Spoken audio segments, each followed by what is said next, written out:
जय जवाहर परिवार, मैं अमित राठौर आप सबका स्वागत करता हूँ अपने यूट्यूब चैनल पर। और आज हम जो टॉपिक देखने वाले हैं वो है कंप्यूटर मेमोरी।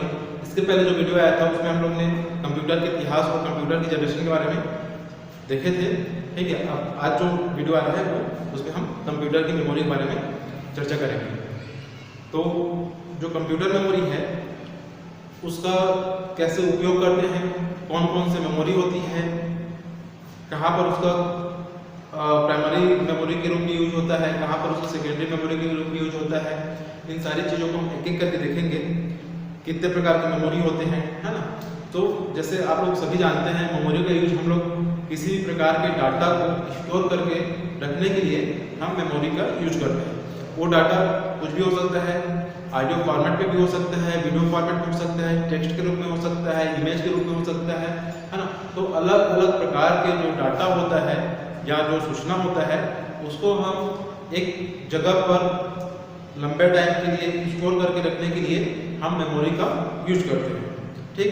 तो जो कंप्यूटर मेमोरी है उसका उपयोग हम किस लिए करते हैं, तो कंप्यूटर मेमोरी का यूज हम लोग जो प्रोसेस्ड डाटा है उसको हम इलेक्ट्रॉनिक रूप से, डिजिटल रूप से उसको किसी जगह पर संग्रहण करके रखने के लिए जो मेमोरी होती है उसका यूज करते हैं। और जो कंप्यूटर मेमोरी होता है वह कंप्यूटर के मुख्य भाग होने के साथ साथ ही किसी डाटा को या कंप्यूटर सिस्टम के ऑपरेटिंग सिस्टम को चलाने के लिए बहुत ही महत्वपूर्ण उसका कंपोनेंट होता है ना। और उसमें जो डाटा जो सेव होता है वो आपका क्या कहलाता है, डिजिटल डाटा कहलाता है या प्रोसेस्ड डाटा कहलाता है, जो एक प्रकार का सूचना होता है, ठीक। अब जो उस मेमोरी में जो डाटा स्टोर है उसको हम जब चाहे तब उसको एक्सेस कर सकते हैं, उसमें मॉडिफिकेशन कर सकते हैं, कुछ नया डाटा ऐड कर सकते हैं, कुछ काट सकते हैं, ठीक है। उसी प्रकार वीडियो है, ऑडियो है, काफ़ी लंबे टाइम तक हम उसको स्टोर करके रख सकते हैं। और आज की डेट में तो मेमोरी का जो साइज है, जो स्टोरेज क्षमता है वो काफ़ी बढ़ चुका है ना। तो बहुत सारी इसकी खूबियाँ हैं और इन जो खूबियाँ हैं उसको हम एक एक करके देखेंगे, ठीक है। तो जैसे हम लोग पहले बात करेंगे कि मेमोरी के प्रकार के बारे में, ठीक है। तो मेमोरी के प्रकार के बारे में बात करें तो मेमोरी दो प्रकार की होती है, ठीक है। ओवरऑल मेमोरी दो प्रकार की होती है। एक होता है आपका मेन मेमोरी या उसी को क्या कहा जाता है, प्राइमरी मेमोरी कहा जाता है, ठीक। मेन मेमोरी या प्राइमरी मेमोरी, हिंदी में बात करें तो प्राथमिक मेमोरी या मुख्य मेमोरी, ठीक है। कंप्यूटर सब्जेक्ट में इसमें हिंदी इंग्लिश का कोई ज़्यादा डिफरेंस नहीं रहता। जो चीज़ इंग्लिश में कहा जाता है वही चीज़ हिंदी में होता है, बस कुछ शब्दों का ही फर्क रहता है, ठीक है। जैसे मैं उसको क्या कहते हैं, मुख्य और प्राइमरी को प्राथमिक, ठीक। उसी प्रकार जो दूसरा है वो है आपका सेकेंडरी मेमोरी या ऑक्सिलरी मेमोरी, ठीक है। तो जब हम मेमोरी देखते हैं उसमें जो प्राइमरी मेमोरी है ये किसके लिए होता है, आपका कंप्यूटर के लिए होता है, ठीक। कहने का मतलब क्या है, जो कंप्यूटर की जो बेसिक नीड है, ठीक है, बेसिक उसका कार्य जो बेसिक नीड है उसके लिए हम प्राथमिक मेमोरी यूज करते हैं। जैसे आपका स्थायी मेमोरी हो गया, अस्थायी मेमोरी हो गया, गैस मेमोरी है। तो ये सारी चीजें किस लिए होती है, आपका जो सिस्टम के जो कुछ प्रमुख भाग है उसको पहले से ही प्री इंस्टॉलेशन के लिए हम प्राथमिक मेमोरी या मेन मेमोरी का यूज करते हैं, ठीक। उसी प्रकार हम सेकेंडरी मेमोरी देखें तो इसको सेकेंडरी मेमोरी या ऑक्सिलरी मेमोरी, ठीक है, द्वितीयक या सहायक मेमोरी कहते हैं, ठीक। तो अब ये जो मेमोरी है वो दो प्रकार के होते हैं। अब इसमें जो मेन मेमोरी है उसको हम तीन भाग में डिवाइड करते हैं, ठीक है। जो मेन मेमोरी है उसको तीन भाग में बांटा जाता है। पहला है आपका स्थायी मेमोरी, दूसरा गैस मेमोरी और तीसरा है अस्थायी मेमोरी, है ना। पहला स्थायी, दूसरा गैस, तीसरा अस्थायी। इसी को बोला जाता है, स्थायी बोला जाता है नॉन वोलेटाइल और अस्थायी बोला जाता है वोलेटाइल, ठीक है। नॉन वोलेटाइल और वोलेटाइल में क्या अंतर है, तो जो नॉन वोलेटाइल है वो एक ऐसा मेमोरी है जिसको खाली हम रीड कर सकते हैं, ठीक है, खाली उसको रीड कर सकते हैं, लेकिन उसमें कुछ हम छेड़खानी नहीं कर सकते, उसमें कुछ परिवर्तन नहीं कर सकते, ठीक है। उसी को कहा जाता है वोलेटाइल, नॉन वोलेटाइल, है ना। इसीलिए इसको स्थायी मेमोरी कहा जाता है। उसी तरह अस्थायी मेमोरी, ठीक है। अस्थायी मेमोरी क्या होता है, ये वोलेटाइल होता है। ये क्या होता है, जब तक आपका सिस्टम चल रहा है और जब तक लाइट है ना, तब तक उसमें जो डाटा है वो स्टोर रहेगा। लेकिन अगर आप कुछ काम कर रहे हैं और लाइट चली गई तो उसमें जो डाटा है वो क्या होता है, डिलीट हो जाता है, मतलब उसमें स्थायी तौर पर कोई भी डाटा स्टोर नहीं रहता। ये क्या है, रनिंग टाइम के लिए होता है ना। तो ये हो गया आपका अस्थायी। अगर हम स्थायी मेमोरी नॉन वोलेटाइल मेमोरी की बात करें तो ये आपका होता है रोम, और अस्थायी मेमोरी की बात करें तो ये होता है रैम। ठीक है, रैम। अब देखो यहाँ पर जब क्वेश्चन आता है कि कौन सा मेमोरी नॉन वोलेटाइल है, कौन सा मेमोरी वोलेटाइल है, तो आप लोग को इसके लिए एक ट्रिक बता देता हूँ। जैसे यहाँ पर हम अगर वोलेटाइल लिखते हैं, ठीक है, तो सबसे पहला जो अक्षर है वो क्या है, V है ना। अब यहाँ पर जैसे हम रोम लिखते हैं, रोम, तो अगर हम इसको उल्टा करेंगे तो क्या होगा, V जैसे कोई भी शब्द नहीं बनेगा। लेकिन यहाँ पर अगर हम रैम लिखते हैं, रैम, ठीक है, रैम लिखते हैं, और इसको हम जब उल्टा करेंगे तो ये R और M, AR और AM कट जाएगा, हमारे पास बचा O और A। तो जब हम इसको उल्टा करेंगे तो कौन सा आपका V टाइप से दिखेगा, जो A है वो आपका V जैसे दिखेगा, है ना। तो इसका मतलब क्या है, ये आपका वोलेटाइल हो जाएगा और जो रोम है वो आपका नॉन वोलेटाइल हो जाएगा। ये आपको वोलेटाइल और नॉन वोलेटाइल को याद रखने का एक तरीका है, ठीक है। उसके बाद जो रोम है, तो रोम को हम तीन प्रकार से बांट सकते हैं। एक होता है आपका पी रोम, दूसरा है आपका ईपी रोम, और तीसरा है आपका ईईपी रोम, ठीक है। तो ये हो गया आपका रोम के प्रकार, ठीक है। स्थायी मेमोरी होता है, नॉन वोलेटाइल होता है, और जो रोम का जो प्रकार है तीन प्रकार के होते हैं। एक होता है पी रोम, एक होता है ई रोम, और एक होता है आपका ईपी रोम। अभी हम मेमोरी के प्रकार के बारे में बात कर रहे हैं। इसके बाद जो एक मेमोरी है सबको हम डिटेल्स देखेंगे। उस टाइम में बताऊंगा कि ये जो प्रकार है इसका कैसे कैसा उपयोग होता है ना। उसके बाद कैश मेमोरी, फिर अस्थायी मेमोरी, है ना। तो ये क्या होता है, आपका वोलेटाइल होता है, और वोलेटाइल मेमोरी रैम है, ठीक। अब जो रैम है उसका भी दो प्रकार होता है। एक होता है डी रोम रैम, और दूसरा होता है आपका एस रैम, ठीक है। ये जो डी रैम है इसको डायनेमिक रैम कहा जाता है, और जो एस रैम है उसको आपका स्टैटिक रैम कहा जाता है, ठीक। तो ये हो गया आपका प्राइमरी मेमोरी के बारे में। प्राइमरी मेमोरी आपका कंप्यूटर मेमोरी होता है, जिसका उपयोग कंप्यूटर अपने विशेष कार्य को करने के लिए यूज करते हैं, ठीक। उसके बाद हम सेकेंडरी मेमोरी की बात करें तो सेकेंडरी मेमोरी में आपका दो प्रकार का होता है। एक होता है डायरेक्ट एक्सेस, और एक होता है आपका सीक्वेंशियल एक्सेस। डायरेक्ट एक्सेस का मतलब क्या है, मान के चलिए कि ये जो मेमोरी होता है वो आपका इस प्रकार से अलग अलग सेल में बने रहते हैं, ठीक है। जैसे मानव मस्तिष्क होता है उस प्रकार का आपका मेमोरी होता है। ये अलग अलग सेल में अलग अलग सेल बने रहते हैं, ब्लॉक, ठीक है। अब मान के चलिए कि जो डाटा हम सेव करते हैं वो अलग अलग लोकेशन में जाके सेव होता है। जैसे मान के चलिए कि हमारा इस वाले लोकेशन में हमारा इमेज वाला फोल्डर है, ठीक। तो इसमें क्या होता है, जो डायरेक्ट एक्सेस मेमोरी होता है इसके थ्रू हम क्या कर सकते हैं, डायरेक्ट उसी सेल पर उसी लोकेशन पर जा सकते हैं जहां पर हमारे डॉक्यूमेंट स्टोर है। लेकिन सीक्वेंशियल मेमोरी में क्या होता है, इसमें आप जैसे मान के चलिए कि आपका डाटा आपका यहाँ पर है और आपको इसको एक्सेस करना है, तो आपको एक एक करके आगे बढ़ते चलना पड़ेगा, एक एक करके। उसके बाद जब इसका नंबर आएगा तब आपको मिलेगा, आप डायरेक्ट यहाँ पर नहीं जा सकते, ठीक है। तो जो सेकेंडरी मेमोरी होती है वो दो प्रकार की होती है। एक होता है डायरेक्ट एक्सेस मेमोरी, जहाँ पर हम डायरेक्ट पहुँच सकते हैं। दूसरा होता है आपका सीक्वेंशियल मेमोरी। सीक्वेंशियल मेमोरी मतलब आपको पूरा जो रूट है उसको तय करना पड़ेगा आपको एक स्पेसिफिक लोकेशन में पहुँचने के लिए, ठीक है। तो फिर उसके बाद जो डायरेक्ट एक्सेस मेमोरी है वो आपका तीन प्रकार का है, ठीक है। डायरेक्ट एक्सेस मेमोरी को हम तीन भाग में बांटते हैं। पहला है आपका मैग्नेटिक डिस्क, दूसरा आपका ऑप्टिकल डिस्क, और तीसरा इलेक्ट्रॉनिक स्टोरेज डिवाइस, ठीक है। मैग्नेटिक डिस्क, ऑप्टिकल डिस्क और इलेक्ट्रॉनिक स्टोरेज डिस्क। तो फिर उसके बाद जो मैग्नेटिक डिस्क है उसको हम दो भाग में बांटते हैं। एक होता है आपका फ्लॉपी डिस्क और दूसरा होता है आपका हार्ड डिस्क। पहला फ्लॉपी डिस्क और दूसरा हार्ड डिस्क। अभी खाली आप नाम याद कीजिए, है ना। उसके बाद जो डिटेल है वो हम देखेंगे। नेक्स्ट है ऑप्टिकल डिस्क। ऑप्टिकल डिस्क को हम पांच भाग में बांटते हैं। एक होता है बीआरडी। बीआरडी का पूरा नाम होता है ब्लू रे डिस्क, ठीक है। बीआरडी का पूरा नाम होता है ब्लू रे डिस्क। उसके बाद होता है CD ROM. CD ROM. Next है आपका सीडीआर, ठीक है, सीडीआर। उसके बाद नेक्स्ट है सीडीआरडब्ल्यू, और नेक्स्ट है आपका डीईडी, ठीक है। तो ये हो गया आपका डायरेक्ट एक्सेस मेमोरी का आपका ऑप्टिकल डिस्क पर। उसके बाद जो नेक्स्ट है वो है इलेक्ट्रॉनिक स्टोरेज डिवाइस, तो इलेक्ट्रॉनिक स्टोरेज डिवाइस जैसे आप लोग जो देखते हैं फ्लैश डिस्क टाइप जो पेन ड्राइव होता है, और एक होता है आपका मेमोरी। जो पहले मेमोरी कार्ड आता था अब तो इनबिल्ट कर दिया गया है। जब शुरू में मल्टीमीडिया मोबाइल आने लगा तो वहाँ पर छोटे से चिप दिया रहता था, छोटे से मेमोरी दिया रहता था, वो क्या है आपका एक इलेक्ट्रॉनिक मेमोरी है। ठीक है, नेक्स्ट है आपका सीक्वेंशियल एक्सेस। ठीक है, तो ये आपका होता है मैग्नेटिक टेप। जो पहले आपका रील आता था वो होता है आपका मैग्नेटिक टेप। ठीक है, अब इसको हम एक एक करके देखते हैं क्या क्या होता है। तो सबसे पहले हम देखेंगे आपका मेन मेमोरी बारे में। तो हम देखते हैं जो मेमोरी के प्रकार है उसको एक एक करके देखते हैं। तो उसमें सबसे पहले जो हमारा पहला मेमोरी है वो है मुख्य मेमोरी या प्राथमिक मेमोरी। ठीक है, इसी को मेन मेमोरी या प्राइमरी मेमोरी भी कहा जाता है।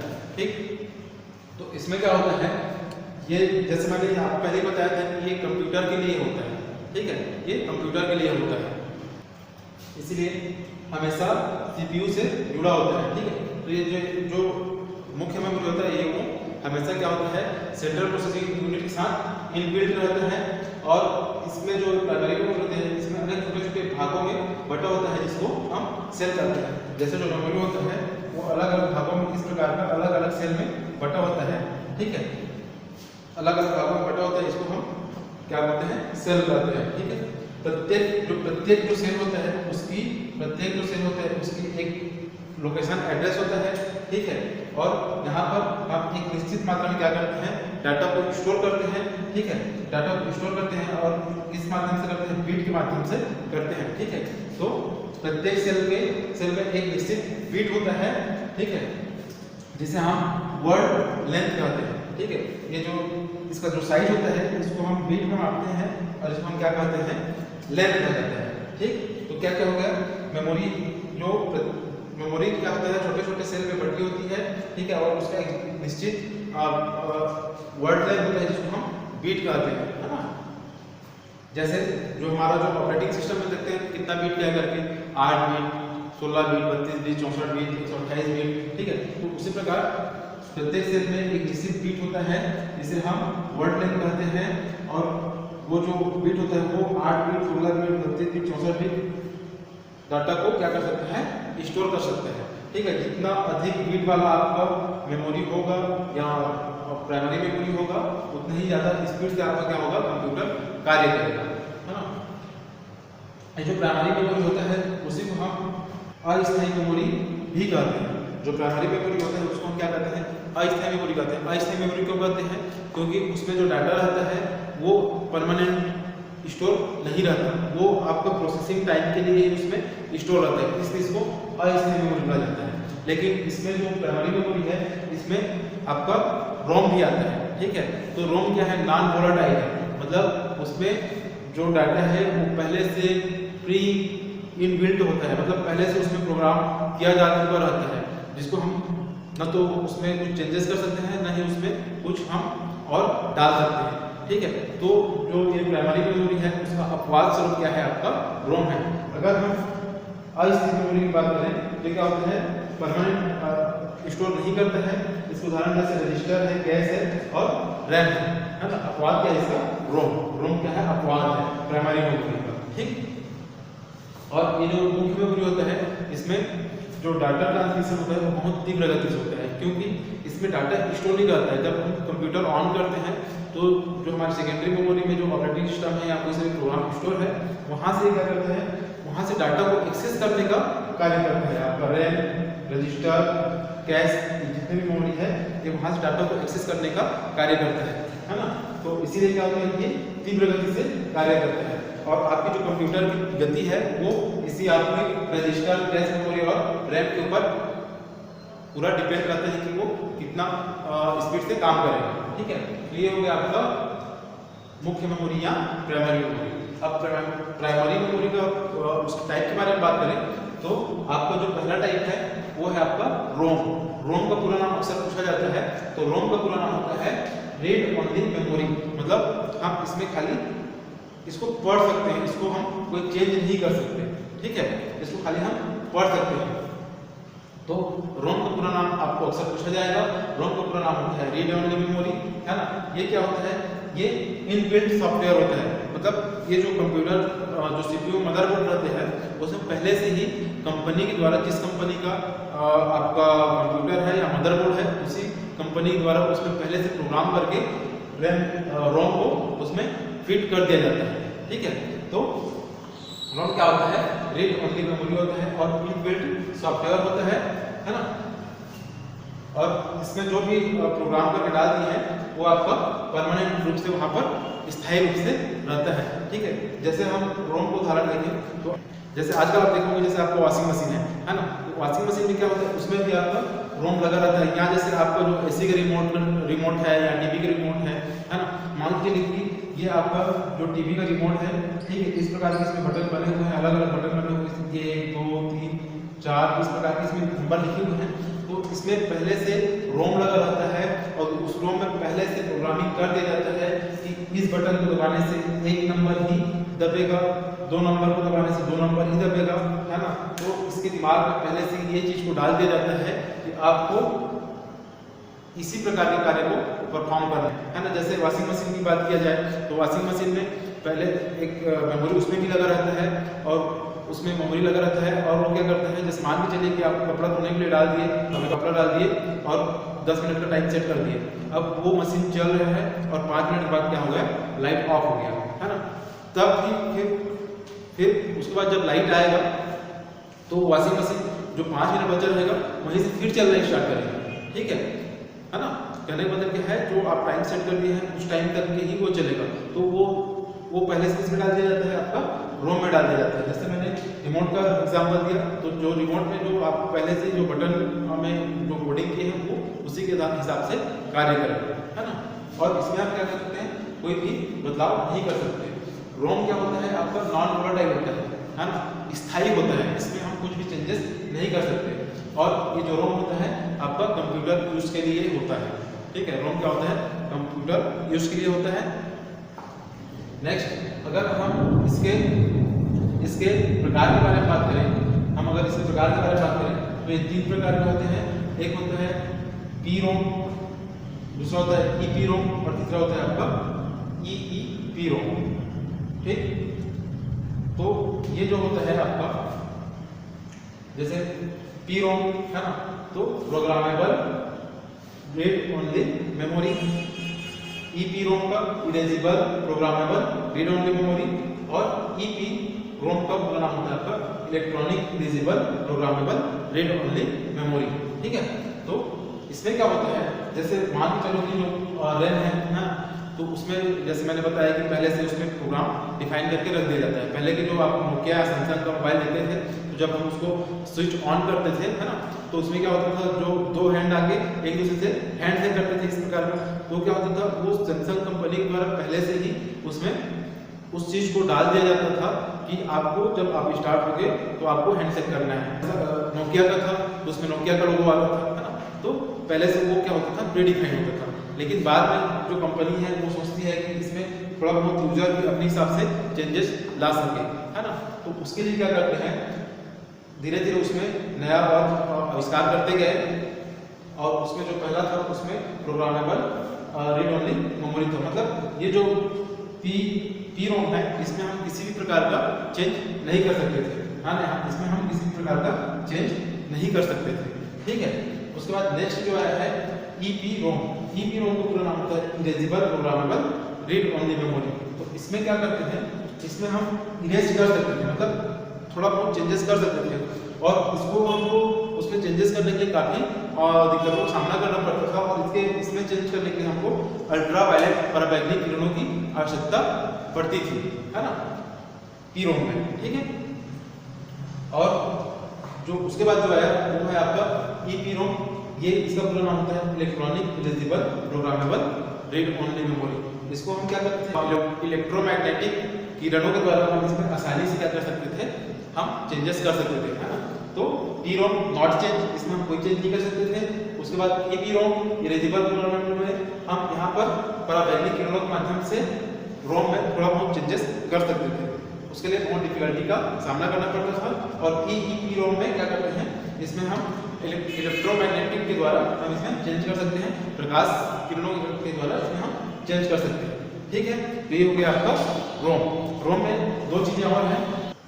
पहला है बायोस। बायोस का पूरा नाम होता है आपका बेसिक इनपुट आउटपुट सिस्टम, ठीक है। और दूसरा होता है आपका पोस्ट, ठीक है। इसका पूरा नाम होता है पावर ऑन सेल्फ टेस्ट,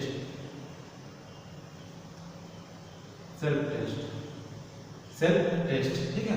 तो ये क्या होता है, पहला होता है आपका BIOS basic input output system और दूसरा होता है आपका POST power on self test. तो ये कैसे काम करता है, जो बायोस होता है वो सबसे पहले क्या करता है, जब हम कंप्यूटर ऑन करते हैं तो देखता है कि जो आपका जो कंप्यूटर सिस्टम है उसके चारों तरफ जो पेरिफेरल डिवाइस है ना, पेरिफेरल डिवाइस बोलने का मतलब क्या होता है आपका कीबोर्ड, माउस, प्रिंटर, ठीक है, मॉनिटर, ये सब क्या है आपका पेरिफेरल डिवाइस है। तो जो बेसिक इनपुट आउटपुट जो सिस्टम है उसको क्या करता है, वो चेक करता है कि सही से वो लगा है कि नहीं लगा है ना। उसके बाद दूसरा काम क्या होता है कि जो ऑपरेटिंग सिस्टम जो सेकेंडरी मेमोरी में लोड है वो सही से आपकी प्राइमरी मेमोरी में लोड हुआ कि नहीं हुआ, है ना। और जो आपका जो इनपुट आउटपुट डिवाइस है उसका जो ड्राइवर सॉफ्टवेयर है वो सही से काम कर रहे हैं कि नहीं कर रहे हैं, एप्लीकेशन सॉफ्टवेयर सही से काम कर रहे हैं कि नहीं कर रहे हैं। इन सारी चीज़ों को किसके माध्यम से वो टेस्ट करते हैं, आपके पोस्ट के माध्यम से टेस्ट करते हैं। पावर ऑन सेल्फ टेस्ट के माध्यम से वो क्या करते हैं, टेस्ट करते हैं। जब ये टेस्ट करता है और सारी चीज़ें इसको सही मिलती है ना, तो ये क्या करता है फिर बायोस को सूचना देता है कि जो आप जो वर्क कर रहे हैं वो सही है और बेसिक जो इनपुट आउटपुट डिवाइस है वो सही से कनेक्ट है ना। तो उसके बाद क्या करता है बायोस जो आगे की जो बूटिंग प्रक्रिया है उसको आगे बढ़ाती है ना। तो ये जो बायोस है वो आपके रोम में पहले से इसका जो प्रोग्रामिंग है उसको रोम में पहले से ही कर दिया जाता है। इसीलिए जब कंप्यूटर हम ऑन करते हैं तो जो सबसे पहले कार्य होता है वो होता है आपका पोस्ट का, पावर ऑन सेल्फ टेस्ट का। पावर ऑन सेल्फ टेस्ट जब हो जाता है उसके बाद जो कंप्यूटर की बूटिंग प्रक्रिया है वो आगे बढ़ती है।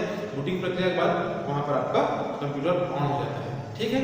तो ये हो गया आपका बायोस, इसका पूरा नाम पूछा जाता है बेसिक इनपुट आउटपुट सिस्टम।